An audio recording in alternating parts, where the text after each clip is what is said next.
let's get started this evening. Welcome everyone to Planning and Zoning Commission meeting. I'll start out by reading the opening statement. We're going to proceed with the meeting and then we'll get started. Good evening. This is the regularly scheduled October 10th meeting of the Geneva Planning and Zoning Commission. I am Scott Stocking, Chairman of the Commission. Tonight, for those benefit and those in the audience, I am joined by Rebecca Holman, Mike Slivka, Mim Evans, who just walked in, Adam Missale, Tim Moran, John Mead, City Attorney Ron Sadek, Director of Community Development David DeGroot, City Planner Matt Busing, and Assistant Planner Jesse Mussing. This evening, the Commission will host a public hearing for 3 agenda items, 5A, 5B, and 5C. As Chairman of tonight's meeting, I will guide the public, applicant, and the Commission through that public hearing process, which is outlined in the back of the meeting agenda. Please see this page for further details. The Commission will open the public hearing and staff will present a summary of their report. The applicant will then provide an opening statement and a brief overview of their requests. The Commission members will have first opportunity to ask questions and make comments. This will be followed by a public comment and testimony regarding the requests. Audience members will be called upon to give an opportunity to comment. And we ask that you state your name when it is your turn to speak. If your comment has already been made and your question has already been asked, it's not necessary to repeat it. I remind members of the public to refrain from veering off topic and direct comments that are relevant to the requests being considered. Following the end of public testimony, the applicant will have opportunity to comprehensively answer questions and respond to any comments made from members of the public. Additional questions or comments may then be stated by the Commission. The public hearing may then be closed by Commission deliberation on separate requests. In order to help with the quality of the meeting broadcast, I remind all commissioners to mute themselves except when they are addressing the Commission. Commissioners are also encouraged to state their name prior to speaking on a roll call vote to better assist our record keepers, for example, stocking yea, nay, or abstain. Okay.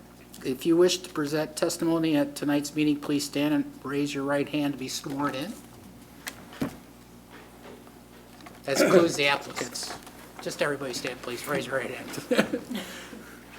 Do you swear to tell the whole truth, or tell the truth, the whole truth, and nothing but the truth? All right, thank you.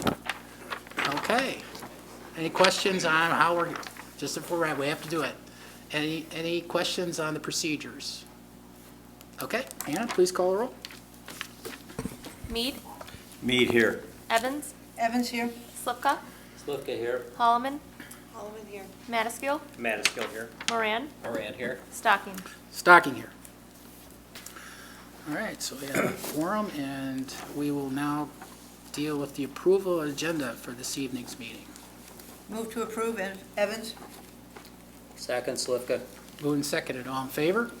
Aye. Opposed? All right. Next is the approval of the minutes of the September 26, 2024 meeting. Moran, move to approve. Holloman second. Moved and seconded, all in favor? Aye. Mr. Opposed? Chairman, I'm going to abstain just because I was not at the Yes, meeting. you were out of country, so that's your excuse. All right. All right, and we'll move on to the public hearing items now. So, first one is 5A. It's 1117 McKinley Avenue variation. It's a variation from section 11-5F-4 lot area requirements to reduce the street yard setback from 20 feet to 14.73 feet for a proposed front porch. Matt, do we have things for the record? Yeah, so the contents for this file includes the following. We have the application for a variation filed by Catherine and John Loretto, dated August 9th, 2024.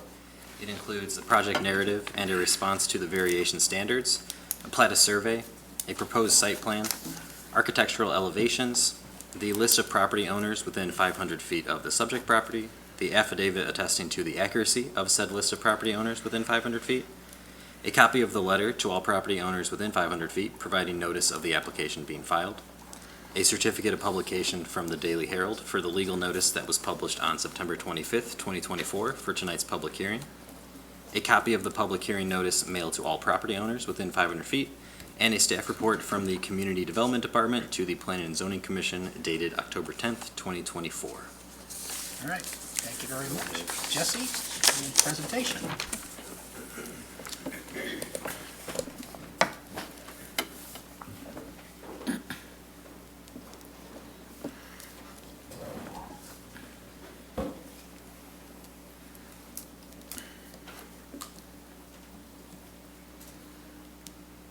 Hold on a sec. I'm trying to pull it over. It's always hard. There we go. Okay. So my name is Jessie Muncy. I'm the Assistant City Planner here. And we're just doing this new thing, sort of new, where staff gives some introductory presentations for each application, just reviewing what we said in the staff report. So this is for 117 McKinley Avenue. The applicant is John and Catherine Loretto. Location 117 McKinley Avenue. Request is just a variation. There's a location map right there, right off of McKinley. So the zoning district of the subject property, the properties to the north, to the south, and to the west are all R4 high-density single-family residential district. Their land uses are all single-family detached residence.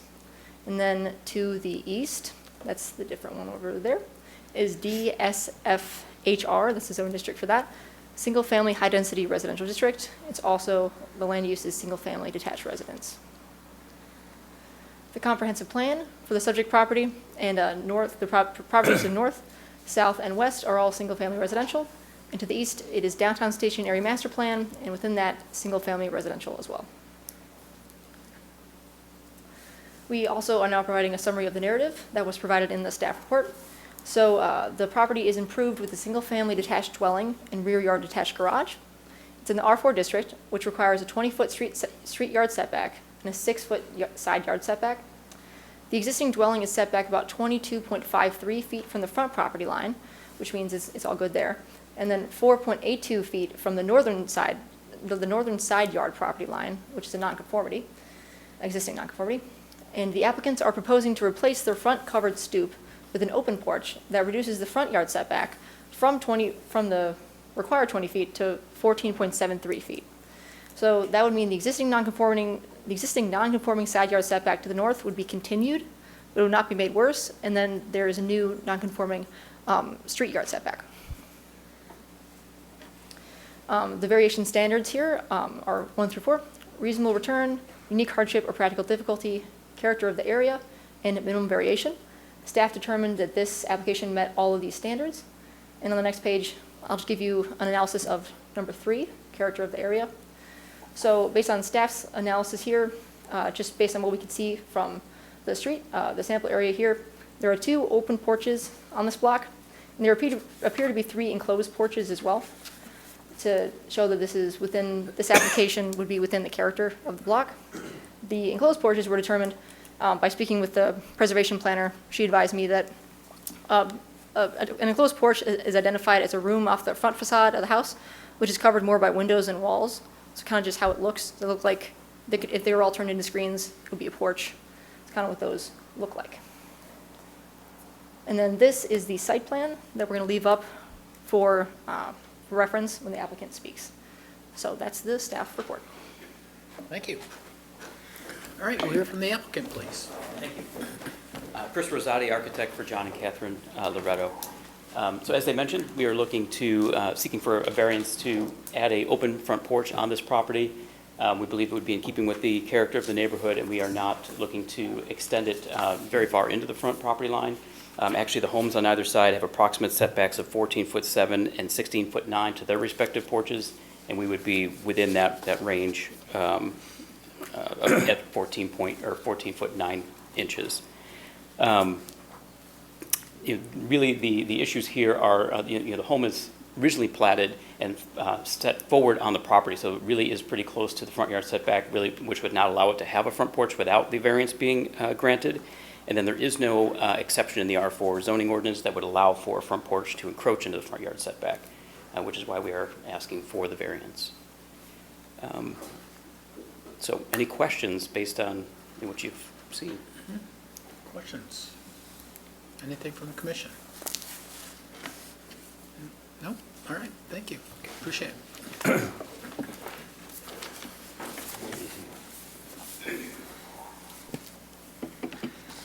Chairman, I'd like to make a motion to close the public hearing. Moran, second. Moved and seconded. Anna, please call the roll. Mead, Mead, aye. Evans, Evans, aye. Slivka, Slivka, aye. Holloman, Holloman, aye. Madaskil, Madaskil, aye. Moran, Moran, aye. Stocking, Stocking eye. So for discussion, I think that this is a reasonable request that not only would enhance the value of this home, but would make it consistent with the properties on the east side of the street, in most particular. The west side of the street appears to have deeper front yards, but this would make this house very consistent with its neighbors on the east side of McKinley. Yes, Yeah, Michael? it's also a nice addition, very attractive Very improvement to the house, so, yeah. Very good. Okay. Mr. Chairman, I'd like to make a motion for, excuse me. Oh, we did. Yeah. I'd like to make a motion for a variance to reduce the street setback from 14 to 14.73 feet instead of the required 20 feet for a proposed front porch at 117 McKinley Avenue, subject to the findings of fact contained in the staff report. Second, Evans. Moved and seconded. Anna, please call the roll. Mead, Mead, aye. Evans, Evans, aye. Slivka, Slivka, aye. Holloman, Holloman, aye. Madaskil, Madaskil, aye. Moran, Moran, aye. Stocking. Stocking eye. All right, Matt, next step. All right, so I mentioned this to you, Chris, but the next step is the city council meeting. That'll be on October 21st, so it's Monday, 7 PM, same location here. Just to have someone present for that meeting. I'll send a follow-up email as well, but that'll be the next and final step for you guys. Thank you.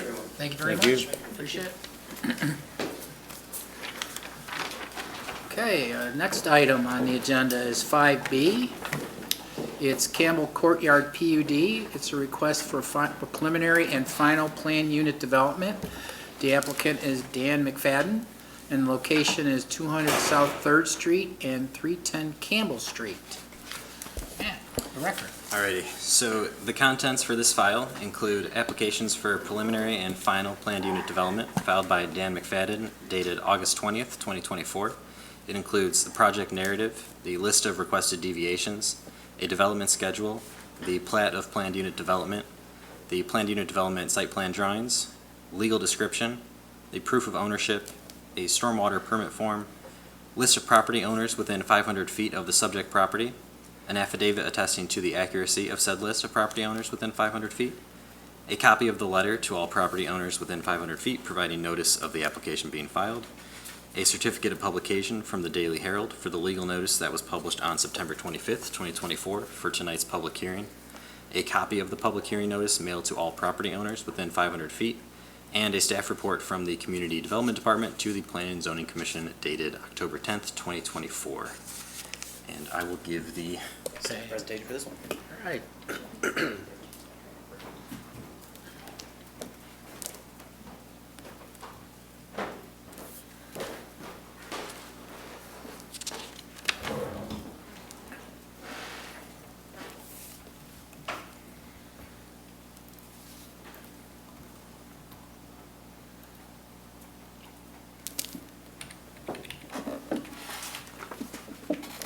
Alrighty, so the project here, we have the Campbell Courtyard PUD.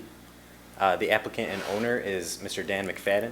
Location is both properties at 200 South 3rd Street and 310 Campbell Street, so right on the southwest corner there of 3rd and Campbell.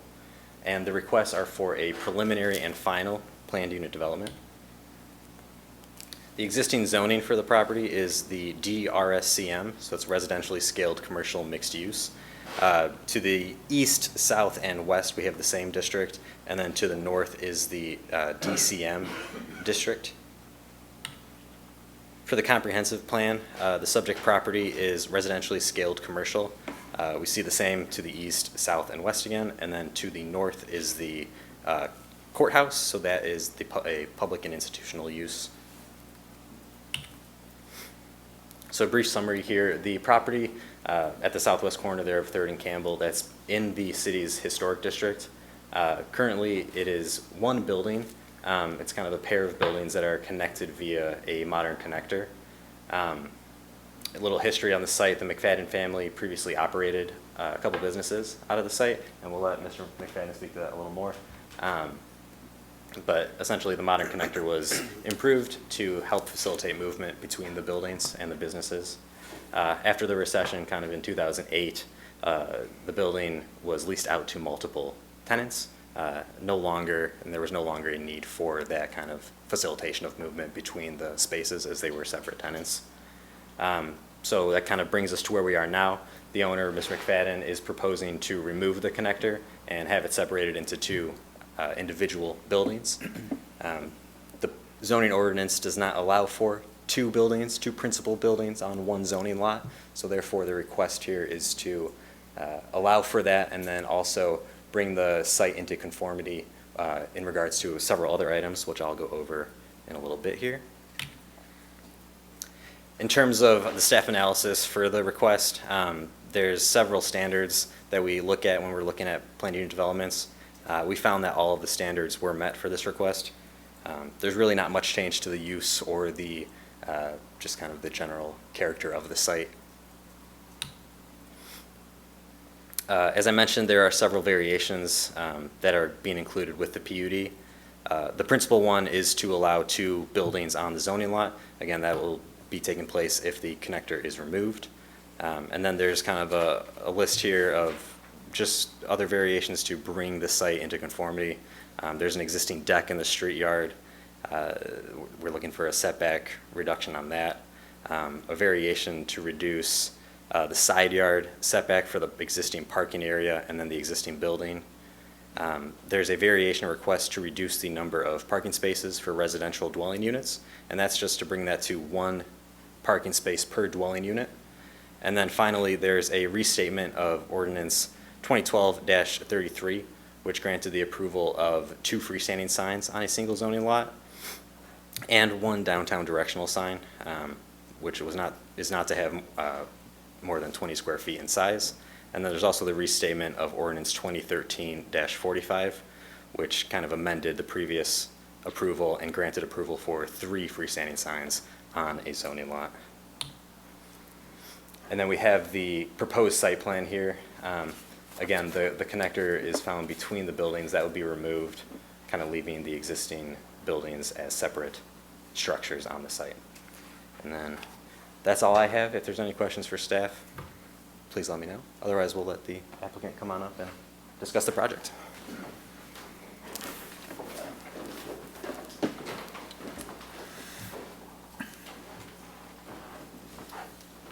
Dan McFadden. I do have a handout. Can I distribute it? Sure. Yeah.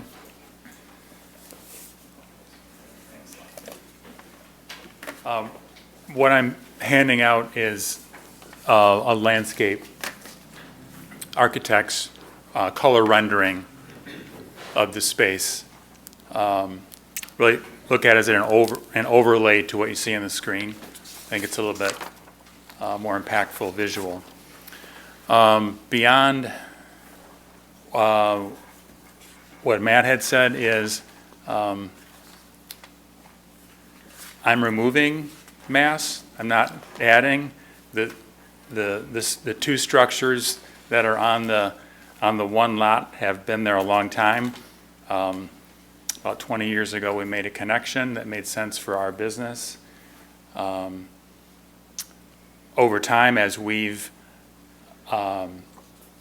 right-sized our own business, which occupies one of the 6 tenant spaces within the 2 buildings, we've enhanced and improved the other 5 units and adding ADA bathrooms, permanent demising walls between spaces, updated fire alarm.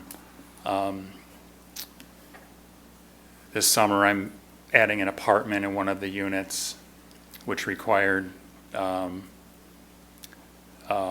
building separation and fire alarm. So this is just sort of the next step in improving the building. I see it as taking it back to what it was. It was two residentially scaled properties, and that's where we're gonna bring it back to. So I think I touched on everything I want to. Are there any questions for me, clarifications? We'll find out. Yeah. Any questions from the commissioners? John? First for staff. Is your mic on? First for staff, the two buildings on one zoning lot, that's what prompts the need for the PUD, correct? Exactly, Okay. yeah. And then a second question for you guys is, I'm pleased to see that the improvements internal also included ADA compliant bathrooms and such. In walking the site today, there is no ADA access for a property like this. That's not unique to Third Street, right? These are older structures, but when do we have input as to when is an owner required to provide some level of ADA access? Whether the deck could be a ramp or something, and then they could get into but right now, somebody in a wheelchair cannot get into the property. So curious when that becomes an issue or becomes something we can opine on. Yeah, I mean, usually during I would think the construction of the building or major improvements to the Right. building, we would look into that. I think for this, the removal of the connector wasn't really associated with Understood. any other improvements, but it could be a condition. So for instance, the deck comes all the way out to Third Street with 3 or 4 steps up to it. If that deck was ever to be modified, would there be a requirement then that these folks provide a ramp access, which could be easily accommodated to get over to the Jan Pabon space as well? Just curious, is that something they'd have to do through the building department that would be required? It wouldn't come back to us. It's really a factor of the building code. Okay. So there's accessibility requirements are triggered by when there's a certain level of investment into Right. the property. Okay. So it depends on that level of investment in that project, if that would trigger ADA access. Right, okay. So it's not pertinent per se today, but at some point, if there's ever an improvement or an alteration of the deck, if the deck rots, and I guess it could be replaced in kind, but the city building department could require a ramp or something. Right, okay. That's all I had. I have a question. Yes, Rebecca. Maybe for staff, and maybe for you if anyone knows the answer. So prior to the connector being built, how was it zoned prior to that? Because it was 2 separate buildings. So if we're taking out the connector, it's basically going back to the way that it was. And we can't have 2 buildings on one lot, Lot. right? Correct. Yeah. One zoning lot. Correct. So how was it prior to the connector? So it's technically 2 parcels, and since they're under one ownership, they've been kind of classified as one zoning lot for the past 15 or so years, I would imagine, maybe longer than that. Before that, it might have been 2 separate lots. And I'm assuming that's probably how it was. So this wasn't an issue? Correct, yeah. Okay. But then putting the connector kind of made it Conforming. made it in, To be one, Okay. yeah, to be one building on one zoning lot. Okay. Right. Yeah, Okay. it's a little strange one, but yeah, because it's the removal of the connector brings it back to that kind of original right, that's why I layout. was kind of questioning, like, why didn't it just Yeah. go back to what it was before? It's basically because it's still considered one zoning lot. Okay, and it will whereas now have- prior, it wasn't considered one zoning. I would imagine so. I Okay. mean, we'd have to look into the history of it, but I would expect that when it was first constructed, it was 2 separate. Okay. Yeah. And are there currently apartments? You said you're building a residential apartment. There are currently apartments, or? So each building has 3 rental spaces. They are all currently commercial. Okay. One on the 2nd floor of Campbell Street, in about 2 months, will be an apartment. Okay. We're in the middle of remodeling that. Okay. Yeah. So the parking to go down to 1 space per unit, that's commercial part, like for the commercial spaces, not for the, It's for the apartment. Yeah, it would just be it's just for the residential unit. And then Oh, if there's okay. ever, it kind of provides flexibility too. If there's ever additional residential units that are added at some point in the future, Okay. those would be subject to the one parking space per unit. We have 5 parking spaces for 6 units. And, and that's what's currently on what you just gave us, these 2 spaces? yeah, you can see the 3 and the 2, right? So that's what we have. And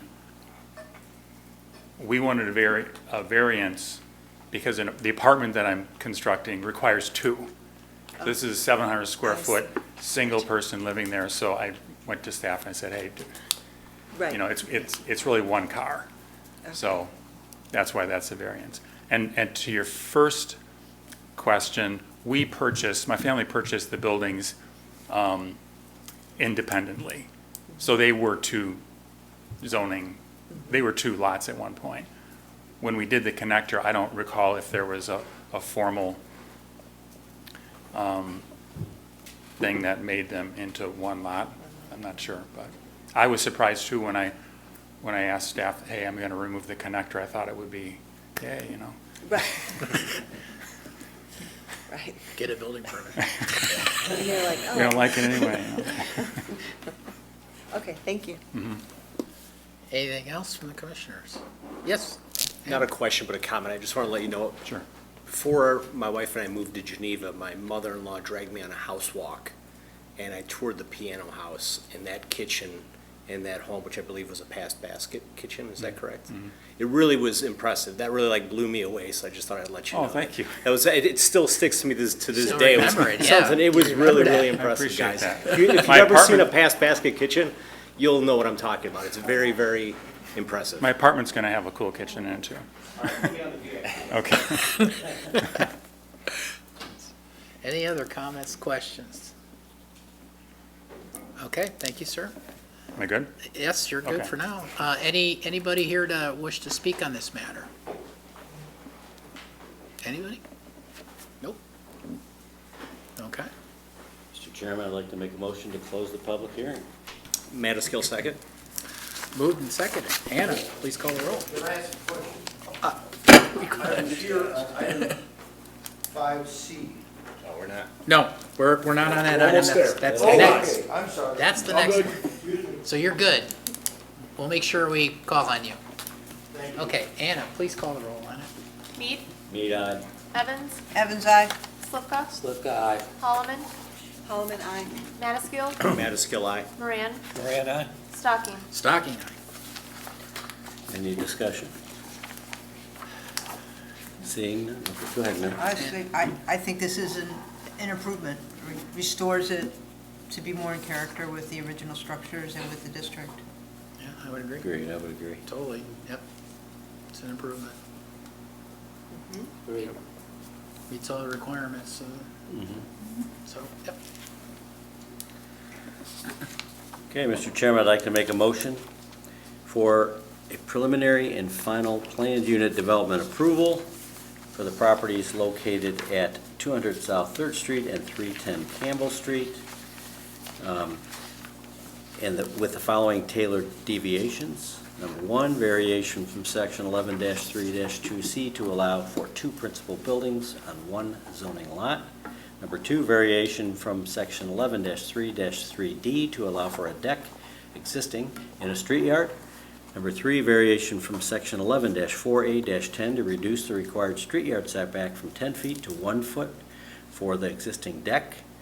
Number 4, variation from section 11-4A-10 to reduce the required south side yard setback from 5 feet to 1.87 feet for the existing parking area, existing building 200 South 3rd Street, and the existing deck. Number 5, variation from section 11-11A-6 to reduce the required number of parking spaces for residential dwelling units to 1 space per dwelling unit. Number 6, restatement of ordinance 2012-33, which granted approval of 1, 2 freestanding signs on a single zoning lot, and 2, 1 downtown directional sign to have an area of no more than 20 square feet, and ordinance 2013-45, which granted approval of 3 freestanding signs on a zoning lot, all subject to the findings of fact contained in the staff report. Slivka, second. Moved and seconded. Anna, please call the roll. Mead, Mead, aye. Evans, Evans, aye. Slivka, Slivka, aye. Holloman, Holloman, aye. Madaskil, Madaskil, aye. Moran, Moran, aye. Stocking. Stocking eye. Matt, next steps. All right. So the next step is the city council meeting. That's going to be on October 21st. I'll send a reminder to you next week, but yeah, that's what we're looking at. Thanks, guys. All right, thank you, appreciate it. Okay, our final public hearing item tonight is 5C. It's a text amendment for accessory dwelling units, zoning ordinance text amendment related to the permissibility and regulation of accessory dwelling units in the city of Geneva. The applicant is the City of Geneva Community Development Department. Matt, the record. Alrighty, so the contents for this file includes an application for a zoning ordinance text amendment filed by the City of Geneva Community Development Department dated September 4th, 2024. It includes a project narrative, the certificate of publication from the Daily Herald for the legal notice that was published on September 25, 2024 for tonight's public hearing, and a staff report from the Community Development Department to the Planning and Zoning Commission dated October 10th, 2024. All right, great. And we'll go back to Jesse here for the presentation. All right, Jesse.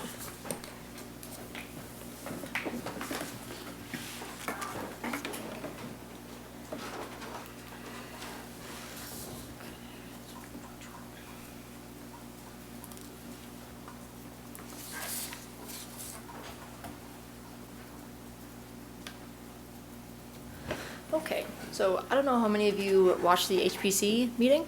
If you did, sorry, this will be pretty much exactly what was in that, but I'm going to go over it again anyway for people who did not see it. So this is our presentation on accessory dwelling unit on our draft ordinance for that. First, I'll talk about the background, and then the city of the whole recap from November, the draft ordinance, and then next steps. So the background, what goals and objectives are ADUs trying to achieve, and what are our existing regulations regarding this, or something like this. Relevance to Geneva. So we have the downtown station area master plan, relevant goals from that. We have 4 relevant goals from that that ADUs may be able to help us achieve. So goal 1 is to preserve downtown's authentic character while accommodating new infill development. How do ADUs help with that? They maintain design standards while offering a modest increase in residential units. Goal 3, maintain downtown as the civic heart of the city. And ADUs offer new units possible in and near downtown without increasing density too much. Goal 4, encourage a diversity of residential development types in and near downtown. Again, it provides diverse housing near downtown, as in different scales, a little bit smaller. Goal 5, make it easier to get around. New ADUs are often more walkable than non-ADU units because they're often put on already built out lots. So those lots are typically near transportation hubs, therefore things are a little bit more walkable. Then we have Geneva's Strategic Plan Economic Vitality Objective 1. The objective says to maintain an economically healthy population through support of new housing opportunities and changes that may allow for greater variety of housing available to individuals at all stages of life and income levels. ADUs attempt to address that. Then goal 3, from fiscal year 2024. Research standards and regulations for accessory dwelling units, ADUs. Present findings to the Committee of the Whole for policy discussion and seek direction whether or not to pursue amendments and programs that would allow for ADUs in the community. So we were supposed to do that by Halloween of last year. We got it by November of last year, but still pretty close. And what do we have that's sort of like an ADU right now? They are accessory senior citizen dwellings. If you read the blue up there, it says accessory senior citizen dwellings may be located within single-family detached structures only as a temporary use, renewable every 2 years. They've not been very popular. David says, sorry to put you, David, but since your time here, he has not seen anyone apply for these. And the reasons could be because the requirements are pretty onerous. So first, proof that the permitted residence is owner-occupied. That's not that bad. Then certification that at least one occupant of the accessory dwelling is a senior citizen. Limit 2 occupants. Both must be related to principal householder and this final one's a little bit hard. Accessory apartment must be converted back to principal dwelling upon vacation of occupancy. So, then we can go to November, the November City of the Whole recap. And there, we talked about the benefits, issues, and regional execution with ADUs. We also gave pretty much this whole presentation to the City of the Whole in August, modified a little bit with the draft ordinance, so they also saw this part. The definition here. ADUs can take multiple forms. They can be detached, up there, attached to the house, attached above the garage is attached, detached above the garage, converting the garage, in the attic, in the basement. What are the benefits? So ADUs can increase housing affordability and income stream. They can create a more diverse housing stock and also an environmentally conscious housing stock because it doesn't increase sprawl. So you could say, and it's more environmentally conscious and because it takes advantage of land that's already been developed. Some issues that could arise could be parking issues. If you already have a very parking heavy area, some people worry that ADUs could add to that. Property maintenance issues, some people wonder if an owner isn't, let's say, it could lead to absentee landlords. Some people worry about that. And the design, some people worry that a new ADU could be incompatible design-wise with the house next to it in the neighborhood. Then the regional execution. So far, 20 northeastern Illinois towns permit or may permit ADUs. Part of this is from CMAP, and then I found some more, so I put those on there as well. Oh, also, let me go back one. You can see Montgomery by us. Montgomery, Batavia, and St. Charles, and South Elgin, they all permit them, just to highlight that. Now to the draft ordinance. We have the existing regulations, proposed regulations, and preservation impact. That was added for the HPC meeting.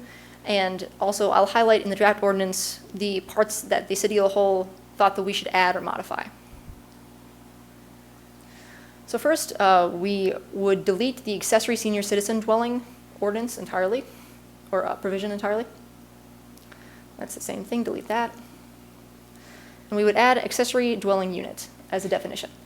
It would be a dwelling unit subordinate to and located on the same zoning lot as an existing single-family detached dwelling that provides, separate from the principal single-family dwelling, provisions for cooking, eating, sleeping, sanitation, ingress, and egress. We would amend the definition of a single-family dwelling to, it currently says, a building containing one dwelling unit only, and then add a comma, which is not attached to any other dwelling unit with the exception of an accessory dwelling unit. There. And then for the attached accessory structure, like an attached garage, we would amend that to allow accessory dwelling units there in the street yard, side yard, and rear yard. We would do the same for detached accessory structures, street yard, side yard, and rear yard. There would be no change to the height of the accessory building. So an ADU could not be taller already than an accessory dwelling or accessory building can already be. No change to the floor area. Floor area again.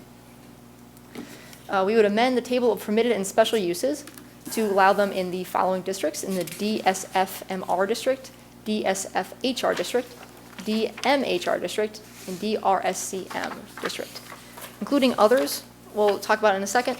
But so what we had originally wanted to do was limit this to only a few of the downtown districts, but the City of the Whole suggested that we open it up to all districts which allow single-family dwellings as a permitted use.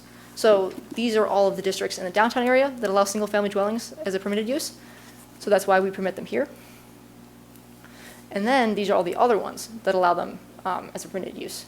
So we would add accessory dwelling units as a permitted use in all of these as well, just not the R7. This is a map, which I presented to HPC as well, so maybe more relevant to them. But this is what it would look like here with the historic district outlined. This is where ADUs would be permitted. A little closer up on the historic district in the downtown. And now to the meat and potatoes, add to the general provisions. the general standards of the accessory dwelling units. So general standards. Accessory dwelling units shall be permitted in all zoning districts which allow single-family dwellings as a permitted use. Accessory dwelling units shall comply with the yard, setback, and height requirements set forth in section 11-3-3. Accessory dwelling units shall not be constructed prior to construction of the principal single-family dwelling. Next part. And then B, number. There shall be no more than one accessory dwelling unit, whether attached or detached, on a zoning lot. Ownership. The owner of the zoning lot on which the accessory dwelling unit is located shall occupy either the principal single-family residence or the accessory dwelling unit. For the purposes of this section, the owner shall be one or more individuals residing in a dwelling who hold legal or beneficial ownership and for whom the dwelling is the primary residence for voting and tax purposes. 2. An accessory dwelling unit may not be held in separate ownership. A lot that includes an accessory dwelling unit may not be further subdivided. 3. A deed restriction shall be recorded prior to issuance of a building permit for the accessory dwelling unit to provide notice of these requirements to subsequent owners. Parking. At least 2 off-street parking spaces shall be provided for the principal single-family residence, and at least 1 additional off-street parking space shall be provided for the accessory dwelling unit. Size. Accessory dwelling units shall not exceed 1,000 square feet. So the city of the whole, to them, we presented that it would be limited to 33% of the primary residence or 1,000 square feet. But they decided that 33% was sort of, well, they liked the 1,000 square feet better. So they said, please nix the 33%, keep the 1,000 square feet. So that's why we're presenting that here today. Design. An accessory dwelling unit shall be designed to be clearly secondary to the principal single-family dwelling on the site. The entry to the accessory dwelling unit shall be such that the appearance of the building shall remain a single-family residence. No new additional entrances to the front of the structure facing the street shall be permitted. No exterior stairways providing access above the ground floor to accessory dwelling units shall be permitted in the street yard. An accessory dwelling unit shall be constructed to coordinate architectural features and exterior materials with the principal single-family dwelling. Accessory dwelling units located within a detached garage shall be subject to all requirements for detached garage as well as requirements for an occupancy permit. Detached accessory dwelling units shall be located at least 10 feet from the principal single-family dwelling. Accessory dwelling units shall use utility services provided to the principal single-family dwelling and shall not be separately metered. Non-conforming uses and structures. An accessory dwelling unit shall not be permitted on a lot with an existing non-conforming dwelling unit. For example, an accessory dwelling shall not be permitted on a lot with an existing 2-family or 3-family dwelling. Accessory dwelling units shall only be permitted on lots with single-family dwelling. 2. Nothing shall prohibit a structure existing as of the date of this ordinance, including a non-conforming structure, from being converted for use to an accessory dwelling unit, provided that the conversion complies with this section and the non-conforming provisions set forth in Chapter 13. Now we go to the preservation implications very quickly. Potential issues, just talk about historic preservation here. Size is incompatible with historic size of home, and to that we offer that the size of the ADU would be limited to 2,000 square feet. The design would be incompatible with the home's design, and to that our ordinance says that HPC, actually not ordinance, the existing ordinance, says that HPC would review ADUs which alter the facade visible from the street in the historic district. So it would just come under their purview as any other addition would come. So it would have to look like, it wouldn't be able to alter anything historically that you see from the street. And the benefit here, adds housing without altering neighborhood character. So what are the next steps? So we already went through historic preservation. HPC approved of the proposed text amendment with no comments relative to the character of the historic district. Now we're here at the Planning and Zoning Commission, and we'll hear your recommendations and then take it to City Council. Discussion time. Thank you, Jesse. It's a lot of material. Yes, Tim. I just want to, is this public comment or Well, throwing this open? Well, I can open up for public comment first, maybe I want to do that. Unless you have a question for staff. I mean, you can. I do not. Okay. Okay, so we'll open up a public hearing, and I believe you want to speak on the matter, sir? I do, thank you. My name is Carl Safanda. I live at 1013 Dunstan in Geneva. That is part of the original Meadows subdivision from 1929. There are restrictive covenants covering all the lots in the original Meadows subdivision, which limit the owner of the lot to one house per lot. The restrictions were subject to legal enforcement by the circuit court, which issued permanent injunction enforcing these covenants. No lots have more than one house in the original Meadows subdivision.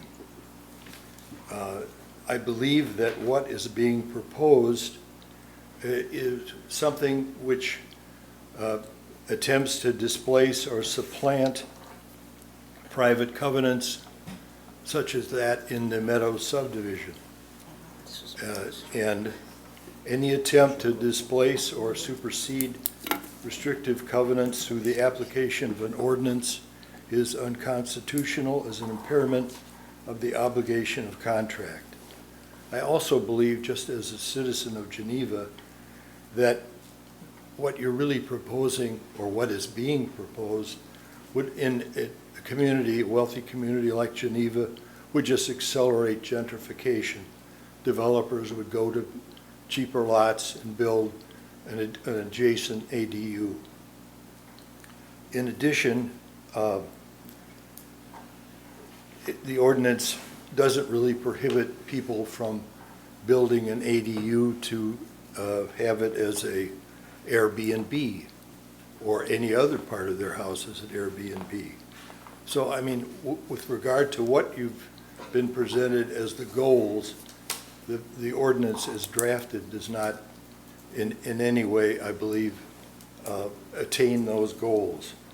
So I believe, and the reason I'm here is that the ordinance should provide that it's subject to restrictive covenants that prohibit development contrary to the ordinance.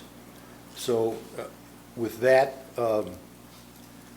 that's the basis of my appearance here tonight, and thank you. All right, thank you.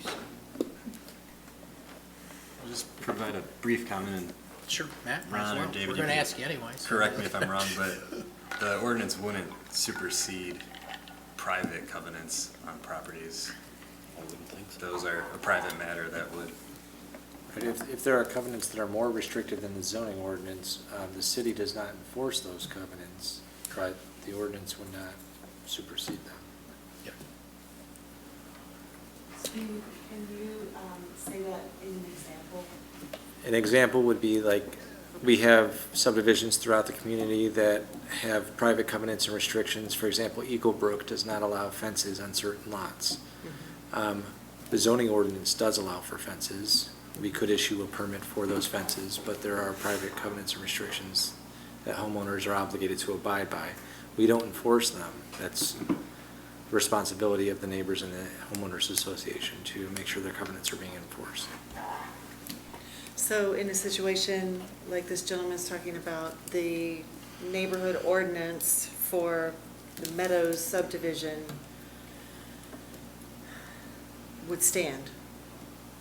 Is that there would be no, I guess that's what I'm trying to clarify. Right, if the covenants don't allow for accessory dwelling units, the homeowner's Have to go with responsibility that to comply with that. instead of saying, Yeah, oh, well, the city says we can do this, so we can do this. Okay. Right. I just wanted, Those restrictions are privately encumbering property that the owners took on, I mean, those responsibilities. So think of it like a condo unit or association. It's basically the rules of engagement owners accepted when they bought the properties.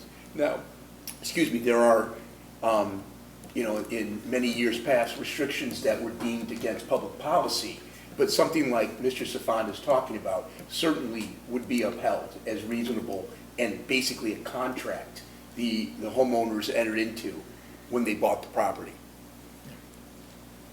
okay, thank you. Yes, ma'am.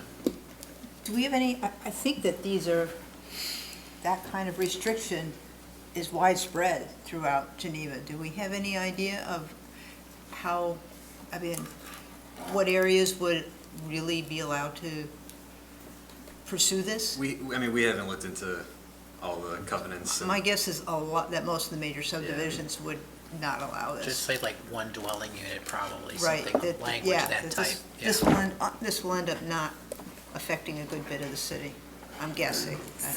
Be interesting to look into. I have another Yes, question. go ahead. So I live not far, in, I don't know if it's the same, it's Sunset Meadows. But they do, I know there are a couple houses that have like a mother-in-law unit, but that is not the same because it's within the main dwelling. Is that? So it's kind of the same. ADUs can be rented out to individuals that are not part of the family. Okay. Typically, they have separate access or secondary access point from the main home. A mother-in-law suite may not have that. The one I'm access. thinking of does, but just for example. Yeah. Right. Yeah. But yeah, these are to be, an option to either rent out to separate individuals outside of the family. So because it was built, it kind of implies that the area where I live says that's okay.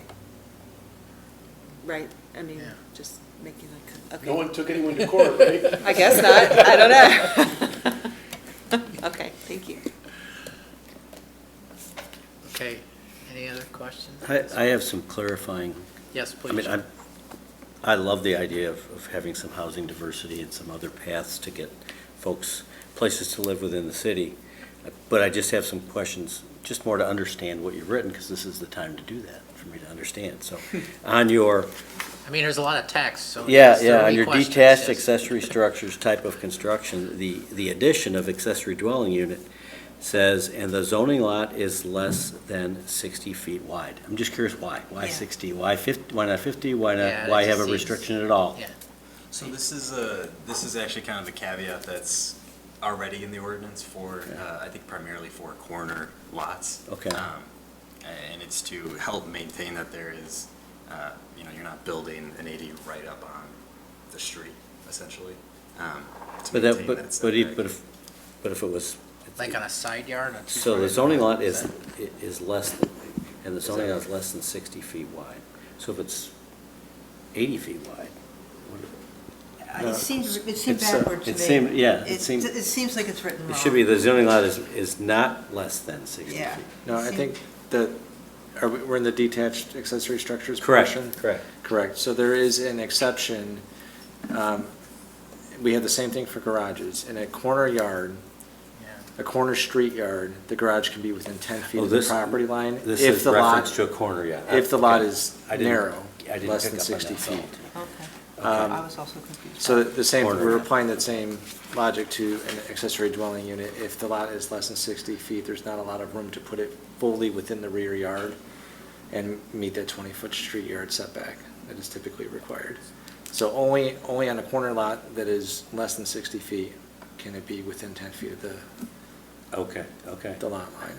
Thank you. So you're just being consistent, would you allow Yep. garage volume and just, Right. it's just so Yep. you, I one missed the unit's a subtlety, it was- garage. And also Referencing allowing corner. Sorry, I thought you were- those just the garages text that said- that may exist in that condition already to Yeah, have an accessory dwelling yeah, unit. that's what I thought, it'd Okay. be a corner lot kind of thing, yeah. Under general standards, item 3, accessory dwelling units shall not be constructed prior to construction of a principal single-family dwelling. I'm assuming that it can be constructed at the same time if somebody was doing something, just not Yeah, they- prior to. You're not going to build an accessory unit first. and- Correct, yeah, there and can't put be. Put an Airstream on the lot and just. Yeah, there can't be an accessory living unit, or dwelling unit. Okay, prior to but they an could be at actual- the same time. Yeah. Okay, that's splitting hairs, but, so the size to 1,000 square feet, my question was why, if somebody wanted to do 1,200, they could come to the HPC, they could come in for a variance, correct? If it made sense to be over 1,000, We don't,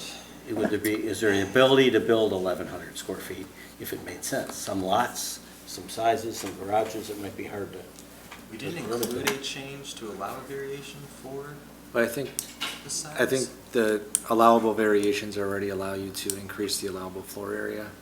By a so- certain By percentage. percentage, right? Yeah, I think it's by up to 20%. So that would apply to ADUs as well? Correct. Okay. Tim, do you have a follow-up question on that, or? No, I was just going to ask a point of order. Are we still in Oh, public We hearing? are. We are. I thought that if this gentleman heard anything that he wanted to comment on, it might be. Okay, I just have a couple more. Accessory, here we go, one more. It talks about not having, I think in G, non-conforming uses and structures, not having exterior stairways. I believe there are some units in town that have exterior stairways accessing accessory units. Those would be grandfathered or not existing non-conforming? There's a couple like that. But that's not an accessory unit, that's it's attached to the multifamily. house, right? It's I multifamily. believe unit. so. It might be, yeah. Yeah, The so- second, I don't have well, it would quality. technically, it could be one of those, I mean, they could rent it out, right? It would be if it was the second floor of somebody's house or something. Wouldn't that be an ADU? If it would be an ADU if you couldn't access the main house from it, or no? Yeah, that's what I'm, Well, I can't think of any, but my recollection is I've seen some stairways going up to, like, apartments above a garage or something. And I think the restriction is that the staircase can't be in the street yard, correct? It doesn't prohibit the staircase altogether. I'm looking for that. Yeah, what part is it in, John? Sorry. What section is it in? Jim? I think it's on page 7 of 8, I think. Now I'm trying to find it. G. G. Dwelling unit should not be permitted. It looks like F2. Yeah. Is that? Or F2? Okay. No additional entrances. Yeah, so it's permitted No, in the street yeah, you're yard. right, you're right. In the street yard, okay, okay. That's all the clarification I needed. Thank you. Yes, Michael. Question on the, the ownership. I understand the deed restriction, but how do you enforce that the owner actually lives there?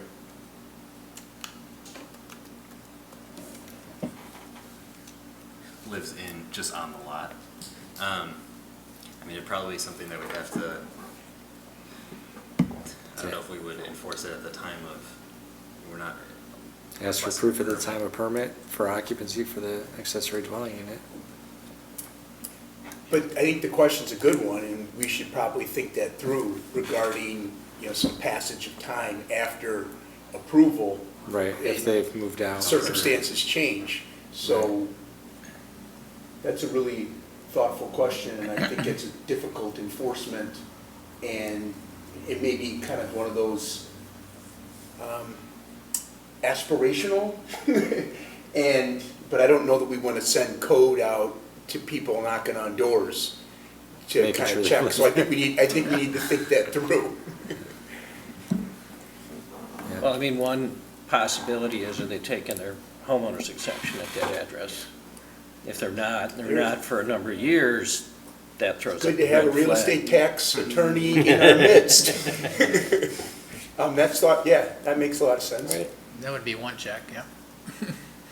And it wouldn't be intrusive, it'd be a matter of public record, Public record. and, yeah, I like that. You may need to, Can you say that again, please? I'm sorry? Can you just say that again? No, one indication as to whether a property is owner occupied is generally, are they taking their homeowner's exemption on that property? You're only entitled to one. Let's do it. Okay, any other questions, or I'll close the hearing? I have Yes. I have a question. It has to do with the parking. So one space has to be provided for the ADU, correct? In addition to the two that must be provided for the single-family Yes. house. But there is no guidance on how that space be provided? Does it have to be paved? Are people going to end up paving their side yard? Or, how might this parking be I accommodated? mean, there are design standards for driveways that we have. And those would apply to this? Those would apply for any residential property. But then, yes, there's one space that they must be able to show us that there's a parking space for the So Cross if, Street. if it was a single-family home that had a two-car garage, you could say that the 2 spaces for the house were in the garage, and then the driveway was available for the ADU? Correct. That would be acceptable. Thank you. Rick? I have a question about the idea of the Airbnb. Just because I'm not completely sure what the ordinances or the regulations around that kind of thing. Yeah, we don't. In Geneva. The city doesn't have an ordinance for Oh. Airbnbs. I believe since we're not a home rule community, we are not able to regulate those. Okay. So they're already not regulated, and that will continue. At all? Yeah, I mean, they have to pay into the hotel motel tax for the city, but the city does not. There's no permits for Airbnbs. Okay. Thank you. Okay. I'd like to make a motion to close the public hearing. Madaskil, second. Moved and seconded. Anna, please call roll. Mead, Mead, aye. Evans, Evans, aye. Slivka, Slivka, aye. Holloman, Holloman, aye. Madaskil, Madaskil, aye. Moran, Moran, aye. Stocking. Stocking eye. I think Tim's got this. Tim? I strongly support this concept in its aspirations, but I think the members have raised some concerns that I think maybe we should kick this back to staff and see if we can address some of those. The deed restriction one I thought was genius, that you can't build a coach house and then sell it. I think that is a very strong protection here. Commissioner Evans' concern about parking, I think you answered that question. The Airbnb question, yeah, I have a reservation about that, but we already don't restrict them. As a non-home rule community, are we even allowed to restrict them? That's not really in front of us today, but I do understand that point. But I really support the idea. If you were trying to find housing in this community, there's no such thing as a starter home anymore. The prices are astronomical. And if we're asking retirees to stay in this community, or single new college graduates to come to this community and see if they like it before committing a whole lot of money to buy it, I think proposals like this are really, I think, good government, and I like this idea. Dan? I also very much in favor of it.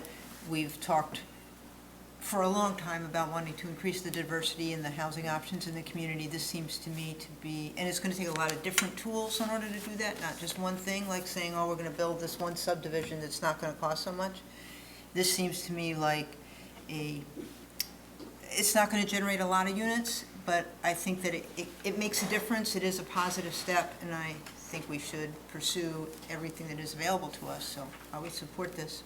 As far as Tim's suggestion that we kick this back to staff, I'm not clear what we're asking. If we can't regulate Airbnbs, and I'm not sure what question we're asking them to I guess I address. sort of talked myself out of that, because the Okay. questions I was that gonna were ask the same raised, thing. John's Yeah. questions, Commissioner Mims, my own, have all been answered to my satisfaction. I mean, if there are any, concerns or recommendations that we want to put into this ordinance, now is definitely the time to add those in, but. Rebecca, I'm sorry.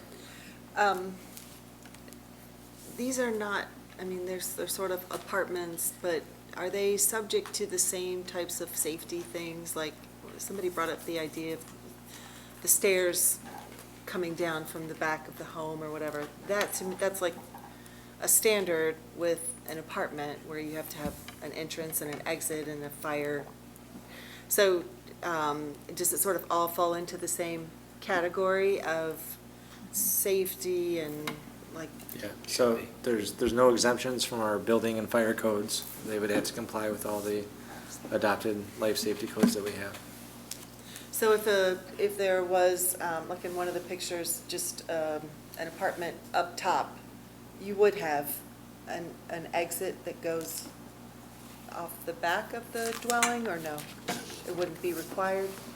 So an ADU by definition has its own separate means of ingress and egress. You wouldn't have to go through another unit to exit the Okay. building. Okay, so it would have to have some way to up and down, Right. if it was a second floor Yes. dwelling? Okay. Okay, thank you. Any other questions? No, I agree with everybody that's talked about. This is something that makes a lot of sense. We need to find a way to get more affordable housing options in the community. It also helps owners, existing homeowners, stay in their house. They might be able to get another unit and maybe stay longer because they don't want to pay the property tax or whatever, and as they're retired, and it's just a good thing. I mean, it just provides more options, so definitely. I think we should give it a try and see how it goes. I mean, it's interesting, the senior one didn't generate anything, so let's try another approach, right? Right. Let's see if we get something to happen, so. All right. Mr. Chairman, is Yep. a motion in order at this I point? believe so, unless anybody else has anything else to say. I did speak with counsel before the meeting and asked if I have to reread all 3 red line pages for my motion. He assured me I do not. I assured him you do not have to I'm do glad that. that, I think I'm glad that's the I've narrowed case. this For down. your sake and ours. No one wants to hear my voice that long. Mr. Chairman, agenda item 5C, text amendment. I would make a motion to approve city staff draft amendments to section 11-22, 11-33, 11-39, 11-3-11, 11-4A-4, 11-5A-2, 11-5B-2, 11-5C-2, 11-5D-2, 11-5E-2, 11-5F-2, 11-5G-2, and section 11-5H-2, As contained in the staff report. as contained in the staff report.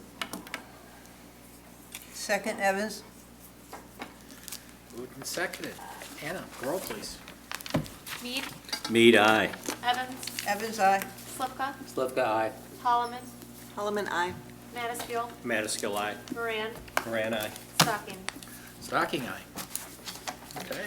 All right, so this is also going to go to the city council on the October 21st meeting. Cool. All right. Nice job, guys. Awesome. Yep. Yep, very good. All right, so public comment. The only gentleman we have is leaving, so I guess he's already had his say, so thanks for attending. Matt, next items.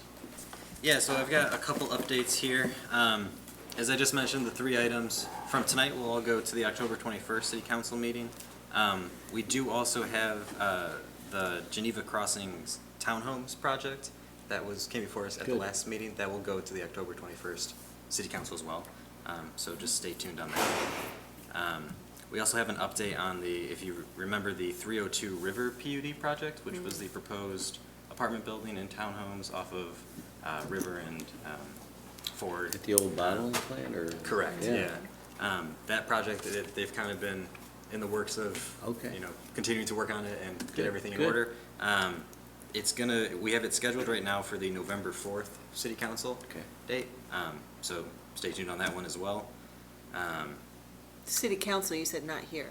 Correct, city council, yeah, Okay. so, Because yeah, we so it already came recommended no. before the PZC, and that recommendation, and will go to city council. Our next meeting is gonna be for October 24th.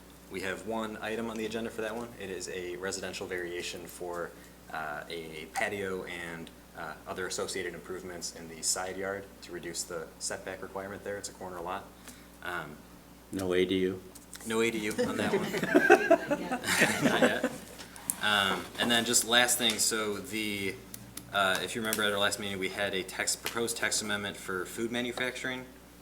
The city council approved that as a permitted use, not a special use. So that was approved, yeah, so I think the commission recommended a special use. The council approved it as a permitted use. Interesting.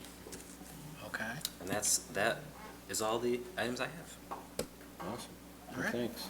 Good job on the text amendment. Yeah, very Yeah. good. Yes. You guys are busy. Nice presentation, too, thank you. Yeah. Yep. Yeah, I like the ad of you guys giving us pointing us in the right direction before the applicant gets up there. It's a good idea. Yep. Thank you. Move to adjourn. Thank you, ma'am. Thank you.